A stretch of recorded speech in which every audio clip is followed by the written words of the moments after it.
বিসমিল্লাহির রহমানির রহিম। আসসালামু আলাইকুম। রামপাল মহাবিদ্যালয়ের আমার সকল সুপ্রিয় শিক্ষার্থীদের রাবেয়াস অনলাইন ক্লাসের পক্ষ থেকে স্বাগতম জানাচ্ছি।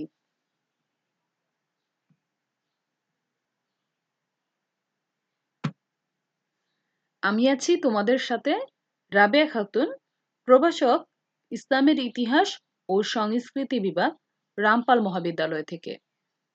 এখানে আমার ইমেল আইডি দেওয়া আছে rabia.shiuli@gmail.com এবং প্রথম পেজেই আমার ইউটিউব চ্যানেলটির নাম বলা ছিল, সেটা হলো রাবেয়াস অনলাইন ক্লাস। এবং আমাদের রামপাল মহাবিদ্যালয়ের যে পেজ আছে, রামপাল কলেজ মুন্সিগঞ্জ লিখে সেটা তোমরা ফেসবুকে সার্চ দিতে পারো, তোমরা ইজিলি পেয়ে যাবে। এই 3টি কমিউনিকেশন ওয়ে আছে আমার সাথে তোমাদের যোগাযোগ করার জন্য।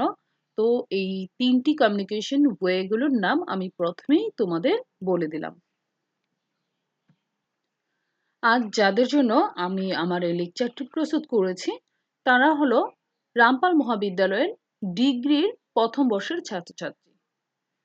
আমি আজ তোমাদের পড়াবো ইসলামের ইতিহাস ও সংস্কৃতি বিষয়ের দ্বিতীয় পত্র। মূলত তোমাদের সামনে আগত যে ইনকোর্স পরীক্ষা আছে, সেই ইনকোর্স পরীক্ষার গুরুত্বপূর্ণ কিছু সংক্ষিপ্ত প্রশ্নের সমাধান সহ আজকে আমি এখানে আলোচনা করব। অর্থাৎ আমি আজকে তোমাদের সংক্ষিপ্ত প্রশ্নের উত্তরগুলো এখানে দিয়ে দেব। তোমরা এগুলো বাসায় ভালো করে বুঝে বুঝে পড়ার চেষ্টা করবে, ঠিক আছে? তাহলে চলো আমরা আমাদের আজকের ক্লাসে প্রবেশ করি। আমাদের আজকের আলোচনার বিষয় হলো অতি সংক্ষিপ্ত প্রশ্ন। প্রথম যে প্রশ্নটা এখানে আছে সেটা হলো আব্বাসীয় কারা?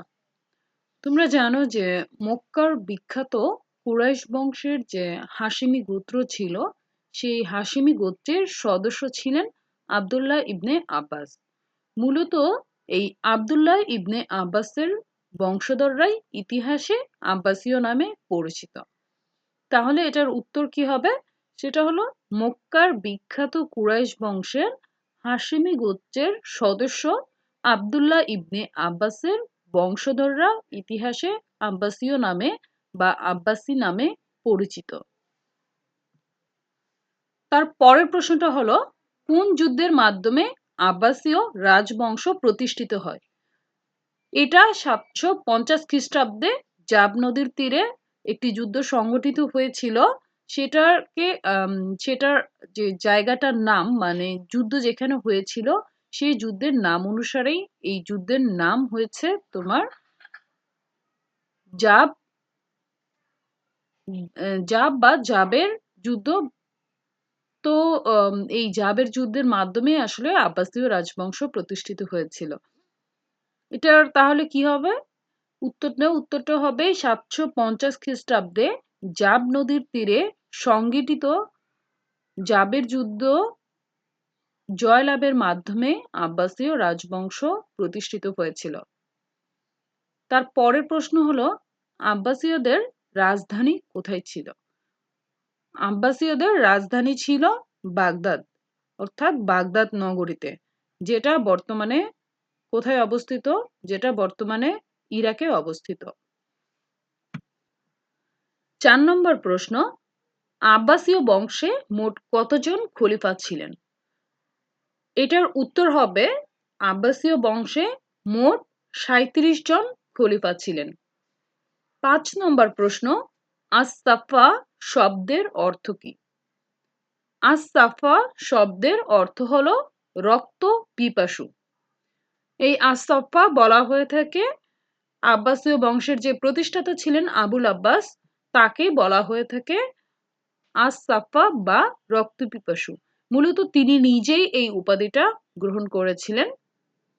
পরবর্তী ক্লাসে আমি এ সম্পর্কে ডিটেলস বলবো। 6 নম্বর প্রশ্ন হলো আব্বাসীয় বংশের প্রতিষ্ঠাতা কে? একটু আগে আমি বলেছি যে আব্বাসীয় বংশের প্রতিষ্ঠাতা ছিলেন আবুল আব্বাস আস-সাফা, যিনি রক্তপিপাসু উপাধি গ্রহণ করেছিলেন। 7 নম্বর প্রশ্ন, আব্বাসীয় বংশের প্রকৃত প্রতিষ্ঠাতা কাকে বলা হয়? দেখো 750 খ্রিস্টাব্দে জাবের যুদ্ধে জয়লাভের মাধ্যমে আব্বাসীয় রাজবংশ প্রতিষ্ঠিত হয়েছে এবং সেটার প্রতিষ্ঠাতা ছিলেন আবুল আব্বাস আস-সাফা। কিন্তু তিনি রাষ্ট্র ক্ষমতা গ্রহণ করার পর আসলে একটা রাষ্ট্রকে যেভাবে সাজাতে হয় সেই সময়টা আসলে তিনি পায়নি। তো তার পরবর্তী যে খলিফা হয়েছিলেন মানে দ্বিতীয় খলিফা আব্বাসীয় বংশের তিনি ছিলেন তোমার আবু জাফর আল মনসুর। এই আবু জাফর আল মনসুর আব্বাসীয় যে খিলাফত সেই খিলাফতটাকে একটা ধীরতা প্রদান করেছিলেন এবং তোমার সুন্দর করে তোমার সাজিয়েছিলেন, যে কারণে এই দ্বিতীয় খলিফা আবু জাফর আল মনসুরকে বলা হয়ে থাকে আব্বাসীয় বংশের প্রকৃত প্রতিষ্ঠাতা। ৮ নম্বর প্রশ্ন, আল মনসুর শব্দের অর্থ কি? এই আল মনসুর শব্দের অর্থ হলো বিজয়ী। তার পরের প্রশ্ন ৯ নম্বর, বাগদাদ নগরীর প্রতিষ্ঠাতা কে ছিলেন? এই বাগদাদ নগরীর প্রতিষ্ঠাতা ছিলেন আব্বাসীয় বংশের প্রকৃত প্রতিষ্ঠাতা আবু জাফর আল মনসুর। আর আল মনসুর শব্দের অর্থ হলো বিজয়ী। তো এই খলিফা আল মনসুর বাগদাদ নগরীর প্রতিষ্ঠাতা, যিনি আব্বাসীয় বংশের প্রকৃত প্রতিষ্ঠাতা ছিলেন। ঠিক আছে, তার পরের প্রশ্ন হলো ১০ নম্বর। এখানে বলা হয়েছে আল হাদি শব্দের অর্থ কি? আল হাদি একজন আব্বাসীয় খলিফা ছিলেন।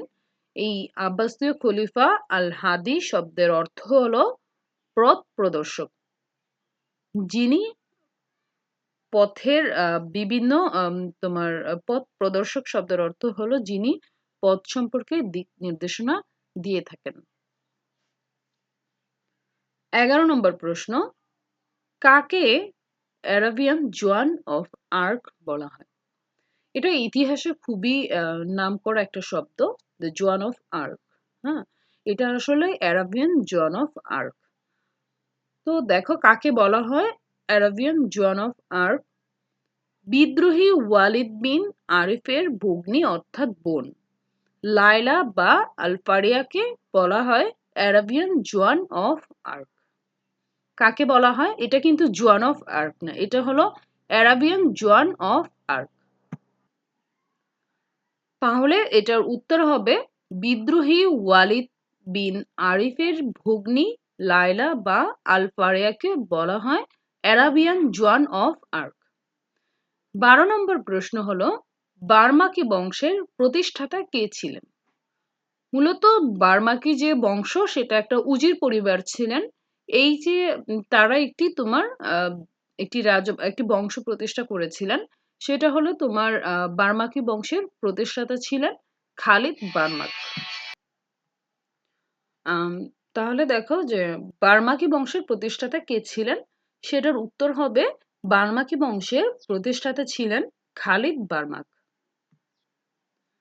তার পরের প্রশ্ন ১৩ নম্বর, সেটা হলো কত খ্রিস্টাব্দে খলিফা মামুন ও আমিনের মধ্যে সংঘর্ষ হয়েছিল বা সশস্ত্র সংঘর্ষ শুরু হয়েছিল? সেটার উত্তর হবে ৮১২ খ্রিস্টাব্দে আমিন ও মামুনের মধ্যে সশস্ত্র সংঘর্ষ শুরু হয়েছিল, যে যুদ্ধে খলিফা মামুন জয়লাভ করেছিলেন। ১৪ নম্বর প্রশ্ন হলো বায়তুল হিকমা শব্দের অর্থ কি এবং এটি কে প্রতিষ্ঠা করেছিলেন? এটার উত্তর হবে বায়তুল হিকমা শব্দের অর্থ হলো জ্ঞান গৃহ। এটি প্রতিষ্ঠা করেছিলেন আব্বাসীয় খলিফা আল মামুন। তো এখানে যেহেতু প্রশ্ন সহকারে দেয়া আছে সেহেতু আমি একটু তোমার দ্রুতই বলে যাচ্ছি, কারণ স্ক্রিনে তোমার উত্তর সহ লেখা আছে। তারপরও আমি একবার করে তোমাদের সামনে সেটা উপস্থাপন করে যাচ্ছি। দেখো ১৫ নম্বর প্রশ্নটা, আব্বাসীয় কোন শাসকের শাসনামলকে অগাস্টাস যুগ বলা হয়ে থাকে? এটার উত্তরও হবে খলিফা আল মামুন এর যে শাসনামল ছিল সেই শাসনামলকেই মূলত অগাস্টাস যুগ বলা হয়ে থাকে। তাহলে এটার উত্তর তোমরা লিখবে যে আব্বাসীয় খলিফা আল মামুনের শাসনামলকে অগাস্টাস যুগ বলা হয়ে থাকে। তারপর ১৬ নম্বর প্রশ্ন, বুয়াইয়া কারা? বুয়াইয়ারা মধ্য এশিয়ার একটি উপজাতি, যারা একটি তোমার আহ, রাজবংশ প্রতিষ্ঠা করেছিলেন। আম, না, রাজবংশ না, আসলে তারা একটি বংশ প্রতিষ্ঠা করেছিলেন। ঠিক আছে, মধ্য এশিয়ার উপজাতি ছিলেন এরা।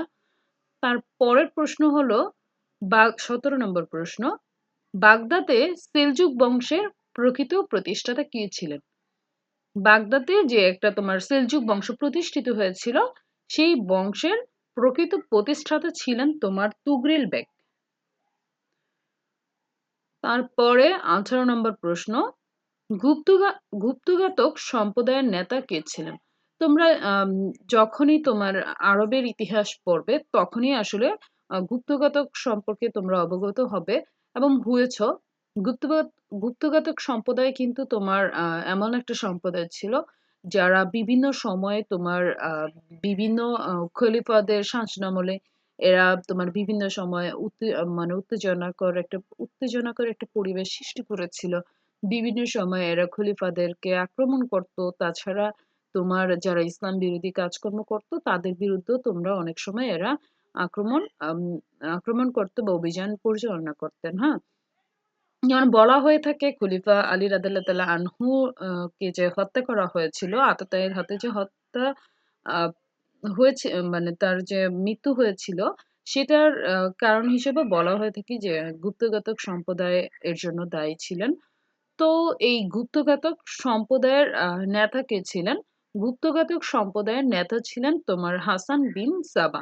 মূলত দেখো, এই গুপ্তঘাতক সম্প্রদায়ের যে সূচনাকার, মানে যখন থেকে এরা মানে এদের পথ চলা শুরু হয়েছিল, সেটা হলো তোমার যখন আলী রাদিয়াল্লাহু তাআলা আনহু এবং খলিফা যে মুয়াবিয়া রাদিয়াল্লাহু তাআলা আনহু, তো তার যখন ওই যে দুমাতুল জন্দল নামক স্থানে যখন একটা সালিসি হয়েছিল এবং যেই সালিসিতে আলী রাদিয়াল্লাহু তাআলা আনহুকে তার পদ থেকে বহিষ্কৃত করা হয়েছিল এবং সেই শূন্য পদে মুয়াবিয়াকে তোমার খলিফা হিসেবে নিয়োগ দেওয়া হয়েছিল।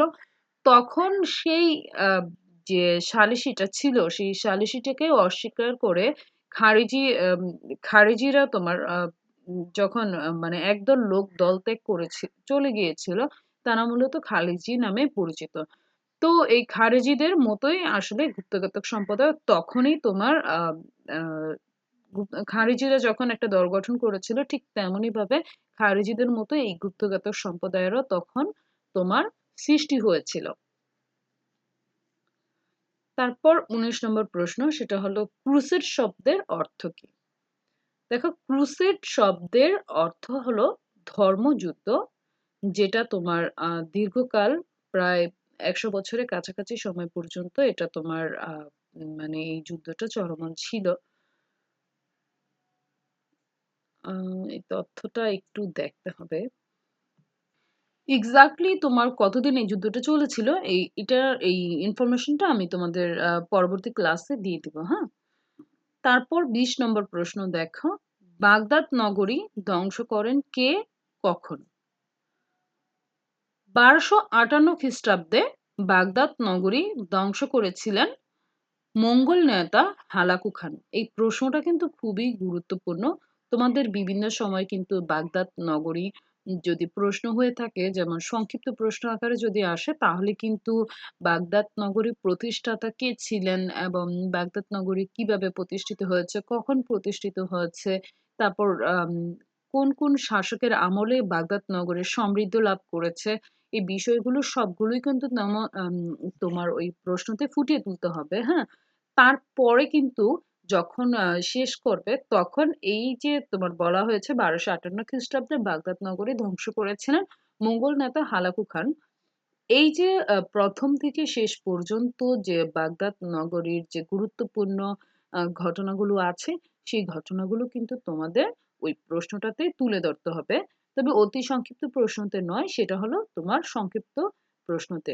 তো সংক্ষিপ্ত প্রশ্ন আমি যখন আলোচনা করব, তখন আমি বাগদাদ নগরীর শুরু থেকে শেষ পর্যন্ত সংক্ষিপ্ত আকারে তোমাদের সামনে উপস্থাপন করব। তাহলে এই প্রশ্নটা কি, বাগদাদ নগরী ধ্বংস করেছিলেন মঙ্গোল নেতা হালাকু খান কত সালে? 1258 খ্রিস্টাব্দে। এই সালটা কিন্তু খুবই গুরুত্বপূর্ণ, কারণ এই বাগদাদ নগরীর ধ্বংসের মাধ্যমেই কিন্তু আব্বাসীয় খলিফাদের পতন নিশ্চিত হয়েছিল। অর্থাৎ আব্বাসীয় খিলাফত প্রতিষ্ঠিত হয়েছিল 750 খ্রিস্টাব্দে জাবের যুদ্ধের মাধ্যমে, জয়লাভের মাধ্যমে। ঠিক তেমনি 1258 খ্রিস্টাব্দে বাগদাদ নগরীর ধ্বংসের মাধ্যমে তোমার এই আব্বাসীয় খিলাফতের পতন নিশ্চিত হয়েছিল। তাই জাবের যুদ্ধ যেমন উমাইয়াদের জন্য একটা তোমার দুর্বিষহ দিন ডেকে নিয়ে এসেছিল, ঠিক তেমনি বাগদাদ নগরীর ধ্বংস ও আব্বাসীয়দের জন্য দুর্বিষহ একটা কঠিন পরিস্থিতি সৃষ্টি করেছিল। আহ, এরই মাধ্যমে আসলে আব্বাসীয় বংশের পতন হয়েছিল। তোমাদের একটু আগে বলেছিলাম যে ক্রুসেডটা আসলে কতদিন চলেছিল, সেটা আমি বলে দেব। দেখো, ক্রুসেড হলো তোমার একটি ধর্মযুদ্ধ। এই যুদ্ধটা তোমার আসলে একটা কোনো যুদ্ধ নয়, এটা হলো অনেকগুলো মানে অনেকগুলো যুদ্ধের সমষ্টি। তোমার এখানে মানে যে যুদ্ধগুলো হয়েছিল মূলত ধর্মকে কেন্দ্র করে। এই যুদ্ধটা তোমার শুরু হয়েছিল 1095 খ্রিস্টাব্দে। তারপরে তোমার কিছুদিন পরপরই মূলত আহ, যুদ্ধ তোমার মুসলিম যে বাহিনী ছিল সেই মুসলিম বাহিনীর সাথে তোমার খ্রিস্টান ইহুদিদের যে সম্মিলিত বাহিনী ছিল সেই বাহিনীর সাথে কিছুদিন পরপরই তোমার এই যুদ্ধগুলো হয়েছিল। এবং সর্বশেষ যুদ্ধ যখন হয়েছে, যেটা আর কি ক্রুসেড রিলেটেড, সেটা হলো সেটা হলো তোমার 1291 খ্রিস্টাব্দ। অর্থাৎ 1095 থেকে শুরু করে 1291 খ্রিস্টাব্দ পর্যন্ত যে ধর্মকে কেন্দ্র করে যে যুদ্ধগুলো হয়েছিল, সেই যুদ্ধগুলোকে আসলে বলা হয়ে থাকে ক্রুসেড বা ধর্মযুদ্ধ। ঠিক আছে? তাহলে